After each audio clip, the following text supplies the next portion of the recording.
In June of 2026, a story began to spread across the internet. A video, with a sensational title and ominous music, claimed that Mount Shasta had just woken up. It alleged a secret swarm of 500 earthquakes had rocked the volcano in August of 2025, cracking it open from within, a prelude to an imminent, catastrophic eruption. The video went viral. The fear was immediate and digital. But here's the part nobody is talking about. That earthquake swarm never happened. The seismic data, publicly available from the US Geological Survey, shows nothing. The story was a complete fabrication, a ghost. Your comment on this might be the only real thing about that story. What's the most outrageous claim you've seen about a natural disaster? Let us know below. The volcano is not cracking open. Its alert level is green, normal. But the lie accidentally pointed to a truth that is far more terrifying. The real threat isn't a fake earthquake swarm. It's a documented, geologic certainty. This mountain is ranked by the United States government as the 5th most dangerous volcano in the entire country. A lot of our viewers watch these stories, get the real facts, but then forget to subscribe. Subscribing is the only way we can keep making these documentaries and cut through the noise. It's free, it's one click, and it ensures you are part of the small group of people who get the actual story. It is that important. Let's begin. The real question is not whether Mount Shasta will erupt again. The geologists who spend their lives studying it are unanimous. It will. The question is, what happens when a monster that has slept for 3,000 years finally stirs in the backyard of a state that has forgotten it's even there? Northern California is built on a graveyard. It just doesn't know it. If you drive north on Interstate 5, past the city of Weed, the landscape changes. The ground rises and falls in a series of strange, rolling hills. Hundreds of them. Mounds, some 100 feet high, covered in scrub and pine, stretching for miles across the Shasta Valley. For more than a century, they were a local curiosity. People assumed they were small, ancient volcanoes, little cones left over from some forgotten eruption long ago. They were not volcanoes. They were tombstones. The moment of understanding didn't come from studying Shasta. It came from a catastrophe 400 miles to the north. On May 18, 1980, Mount St. Helens exploded sideways. An entire flank of the mountain collapsed in the largest landslide in recorded history. The debris avalanche, a chaos of rock and ice moving at over 150 miles per hour, tore down the mountain and reshaped the landscape for 23 miles.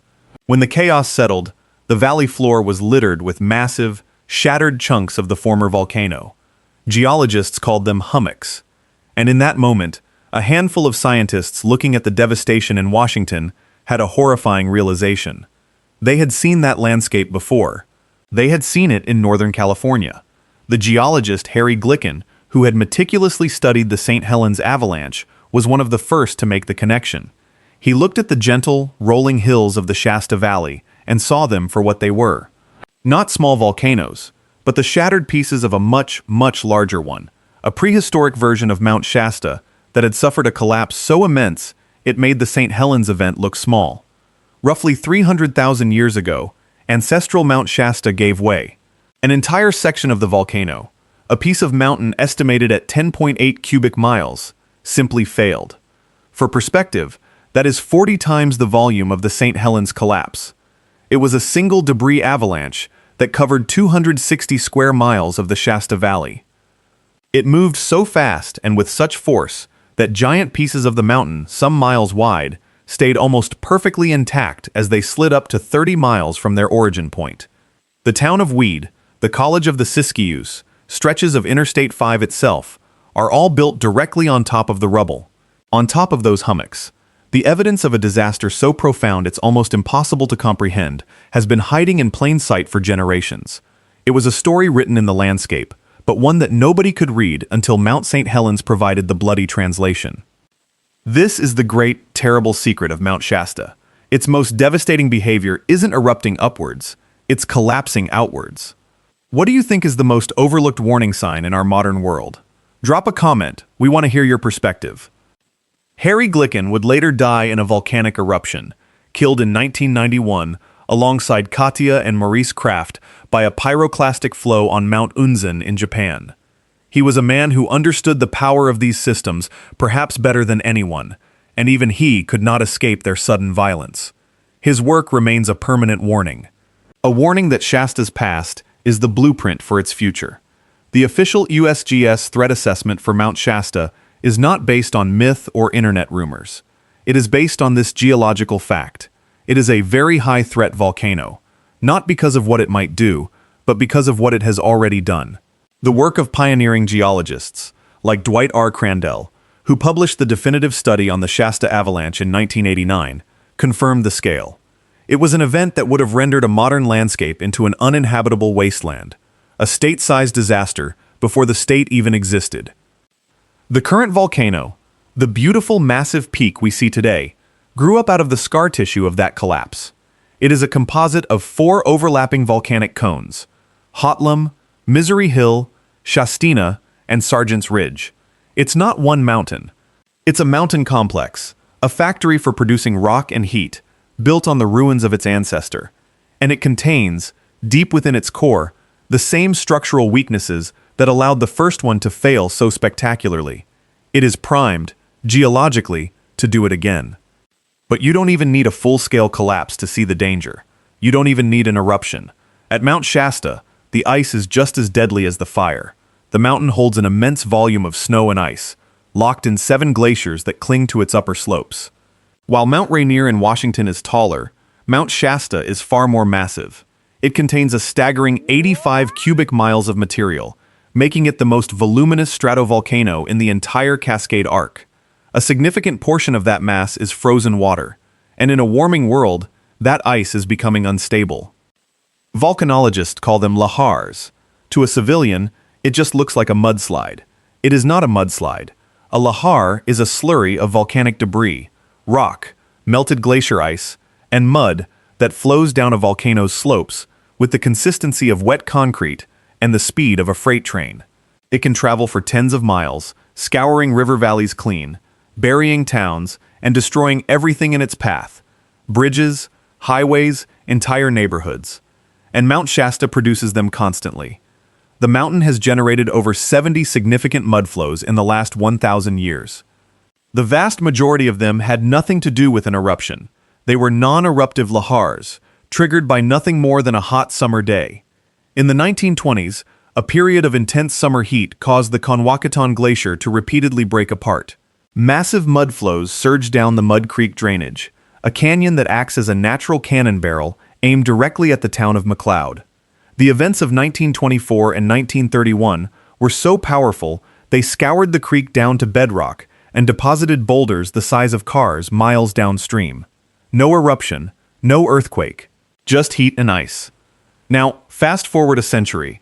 On May 28, 2024, it happened again. Rapid glacier melt triggered another mudslide near the mountain, closing roads and damaging a bridge in Siskiyou County. It was a small event, a warning shot, but it was proof that the mechanism is still active. The mountain is still breathing. Like this video if you're learning something you didn't know, and share it with your family. The more people who understand the real science, the better. The hazards are not theoretical. In 1980, a U.S. geologist named Dan Miller published one of the first modern hazard assessments for Mount Shasta. The maps he created are chillingly precise. They show the likely paths of future pyroclastic flows and lahars. The town of Weed sits directly in the path of debris from Shastina, the massive satellite cone on Shasta's western flank. The communities of Mount Shasta City and McLeod are built directly on top of the deposits from past volcanic flows.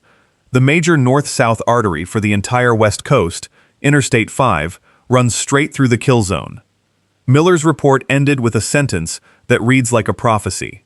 Even though the volcano has not been active for 2 centuries, he wrote, Mount Shasta, like Mount St. Helens before 1980, is only dormant and almost certainly will erupt again.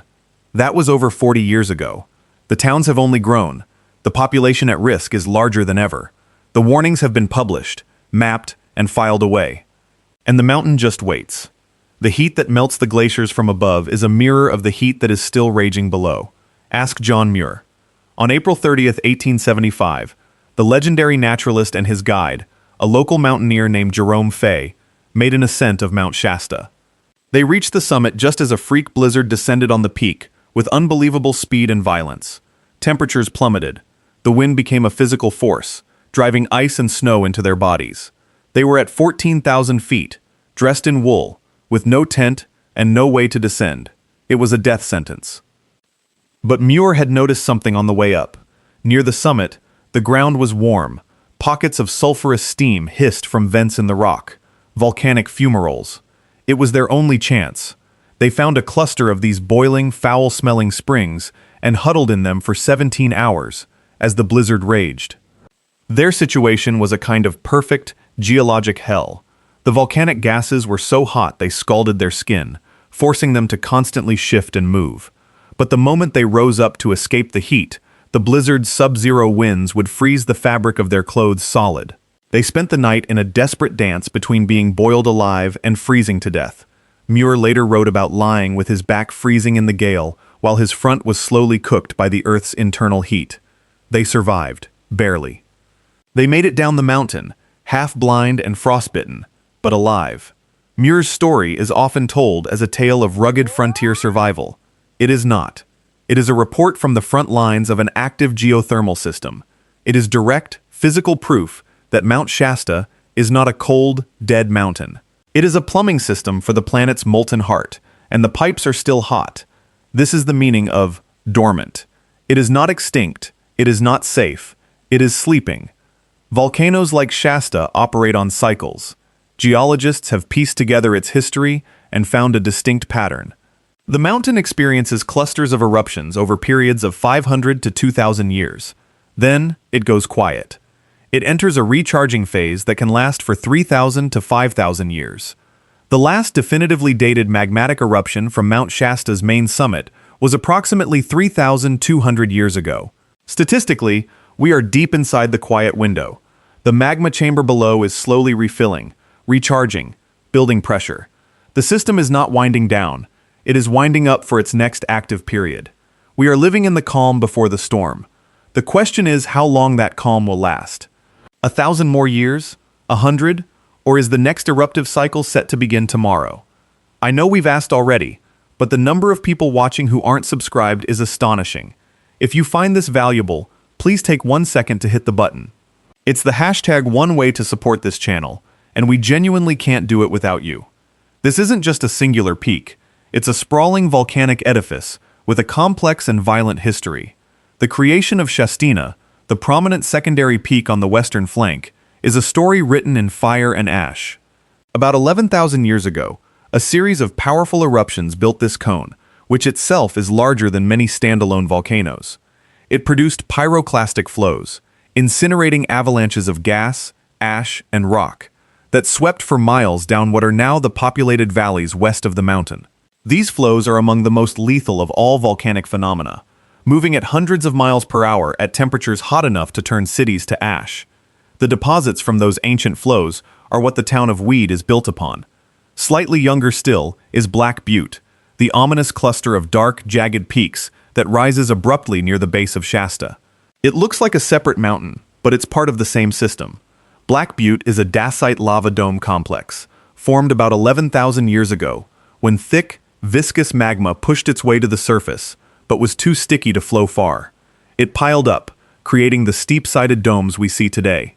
The eruption that formed Black Butte would have been an explosive, terrifying event, and it happened in what is geologically the very recent past. The variety of eruption styles is what makes Shasta so dangerous. It doesn't just do one thing. It has produced massive debris avalanches, explosive pyroclastic flows, thick lava domes, and runny basaltic lava flows. It is a versatile and unpredictable engine of geological change. The scientists at the USGS California Volcano Observatory, or CalVO, are tasked with monitoring this beast. Headed by scientists like Phil Dawson, CalVO was formed in 2012 precisely because California has 8 volcanic areas that pose a significant or high threat, and Shasta is king among them. They use seismometers to listen for the tremors caused by magma moving underground. They use GPS stations to measure tiny changes in the mountain's shape, which could indicate it is swelling with new magma. They sample gas from the fumaroles, like the ones that saved John Muir, looking for changes in chemical composition that could signal an impending eruption. They are watching. They are listening. They have given the mountain a voice and a physical form in their data plots and hazard maps. But a volcano can go from quiet to catastrophic with very little warning. A notable swarm of earthquakes did occur at Mount Shasta in August 1987, beginning with a magnitude 4.1 quake. It caused concern, but was ultimately determined to be tectonic, related to regional fault lines, not magmatic. Still, it was a reminder that the ground here is not stable. It is alive and it is shifting. The native tribes of the region have always known this. The mountain is a sacred place, central to the origin stories and spiritual life of many cultures. For the Shasta tribe, it is Wakanuni Tuki Wuki. For the Karuk, Uitaku. For the Wintu, Bohem Puyuik. Their stories often speak of the mountain's power, of spirits within, of creation and destruction. They are narratives that carry a different kind of knowledge, an understanding of the mountain not just as a geological feature, but as a living entity, a being with immense power that demands respect, an entity that has demonstrated its power before. The poet Joaquin Miller, in the 19th century, captured the visual power of the mountain, describing it as being as lone as God and white as a winter moon. Mount Shasta starts up sudden and solitary from the heart of the great black forests of Northern California. It is this beauty, this solitary majesty, that makes the underlying threat so jarring. We see a postcard. Geology sees a weapon. So what does it all mean? It means the viral hoax about Mount Shasta awakening got one thing right, but for all the wrong reasons. The fear is justified. Not because of a fake earthquake swarm, but because of a 300,000-year-old debris field that our interstate highway is paved over. Not because of a YouTube video, but because of a USGS hazard map that shows a pyroclastic flow incinerating a town that sits exactly where a previous flow ended. The danger isn't some future speculative event. It's written into the landscape. The hummocks of the Shasta Valley are the receipts from the last cataclysm. The lahar deposits in the canyons are the tracks of the last dress rehearsal. The steam rising from the summit is the heat signature of a system that is very much alive. The internet sensationalists missed the point. They were looking for a sudden, dramatic awakening, a crack in the earth. But Shasta doesn't need to crack open. Its glaciers are melting right now, loading its canyons with ammunition for mud flows. Its internal structure is a known quantity, a repeat offender for catastrophic collapse. Its magma chamber is, according to the geologic clock, simply biding its time. We have a strange relationship with dangers that operate on geologic time. We build cities on fault lines, condos on coastlines, and towns in the shadow of sleeping giants. We look at a mountain like Shasta and see recreation, beauty, a landmark. We forget that the process that built it is the same process that will one day tear it, and everything around it, apart. This isn't about fear-mongering. This is about perspective. The USGS and Calvo are not running drills for a hypothetical disaster. They are monitoring an active threat. The National Volcano Early Warning System wasn't created for fun. It's a framework for ranking threats based on explosive potential and the number of lives in the balance. And Shasta consistently ranks near the top of that list. I know, it's me again, your friendly neighborhood subscribe reminder. Seriously though, if this deep dive is your kind of thing, hitting that button is the single best way to tell us to make more. Thanks. The ultimate irony is that Mount St. Helens in 1980 was seen as a wake-up call for America. It was a spectacular televised disaster that brought the reality of volcanic danger into the living room. It forced the scientific community and emergency planners to rethink everything they knew. But maybe the real lesson of St. Helens wasn't about St. Helens at all. Maybe its greatest legacy was providing the key to unlock the much larger, much older, and much more patient threat waiting 400 miles to the south.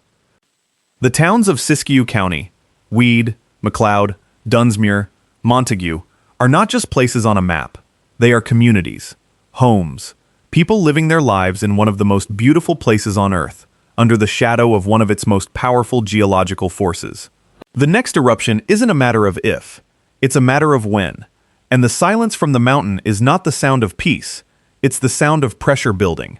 The internet got the timing wrong. They got the cause wrong. They got the facts wrong. But the title, Mount Shasta Just Woke Up, may be more true than anyone really wants to admit. It just woke up 300,000 years ago, and again 11,000 years ago, and again 3,200 years ago. Its history is a series